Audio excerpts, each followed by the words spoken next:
Seguimos com o nosso tema áreas de alto valor de conservação, um dos temas, um dos 10 temas que a gente trabalha na certificação de manejo florestal. Então, nessa sexta parte, a gente vai falar mais especificamente do que diz o que tem na redação do sistema de certificação PFC, CEFLORA, BNT, a respeito de áreas de alto valor de conservação. Então, isso está dentro da referência, né, do PFC 2010 e da ABNT 2012. Então, o PFC CEFLOR também possui critérios relativos a essa parte da área de alto valor de conservação. Então, conforme a exigência do padrão, os ecossistemas únicos com importância ambiental, arqueológica, histórica, cultural ou social reconhecida devem ser preservados.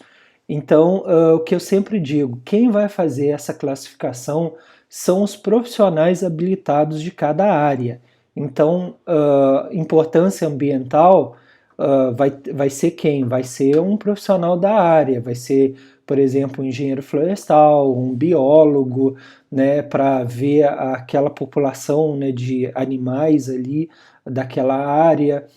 O arqueológico vai ser um profissional, por exemplo, de paleontologia, a parte histórica, cultural, alguém de ciências sociais ou ciências humanas, né, a parte de trabalho junto à comunidade ou populações tradicionais, por exemplo, vai ser um profissional da área. Então, cada tipo desse vai ter que ser visto por um profissional da área. E aí a empresa, né, vai ter que fazer esse investimento, né, para que essas pessoas possam fazer esses laudos e trazer essas informações a respeito daquela importância que tem, seja ambiental, arqueológica, histórica, cultural ou social.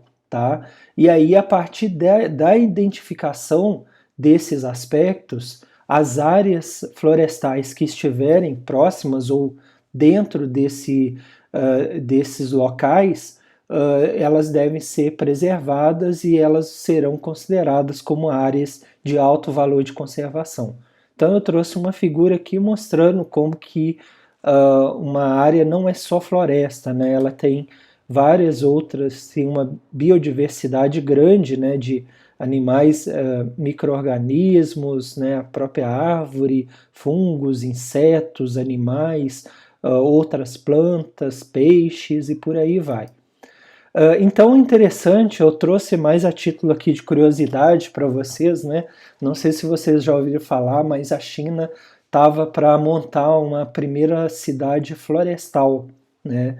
Então, eu trouxe algumas imagens aqui mostrando a ideia dos empreendimentos, né? E isso tem um pouco a ver com o que a gente vai falar. Vou ler aqui para a gente seguir a nossa conversa. Então, dessa forma, as operações florestais e as obras de infraestrutura devem ser executadas considerando a proteção dos ecossistemas remanescentes e serem estabelecidas em áreas já antropizadas ou nas áreas suscetíveis de supressão prevista pela legislação.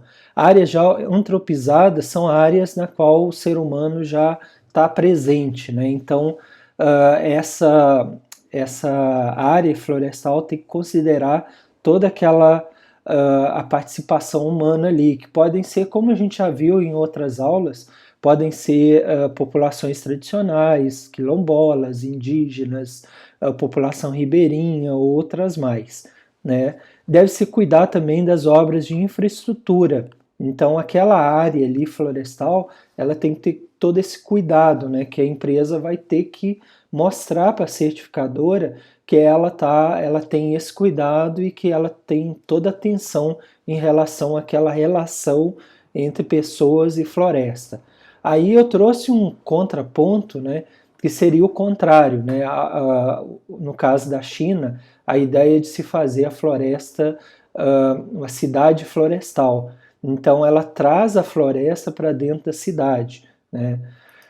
Aqui, vejam só que interessante, né? que a gente tem as ruas ou locais, sacadas também, na qual tudo cheio de verde, né? E aqui temos os prédios, então as ruas, né? E os prédios parecendo como se os prédios fossem árvores, né? Então bem arborizadas e aqui bastante verde, né? Ao fundo. Vou ler aqui. A Lisou Forest será concluída em 2020. A gente está fazendo esse vídeo em 2020, mas numa época de pandemia, então não sei como é que foi o avanço disso. Contará com mais de 40 mil árvores e aproximadamente 1 milhão de plantas. Então temos aqui a questão do transporte.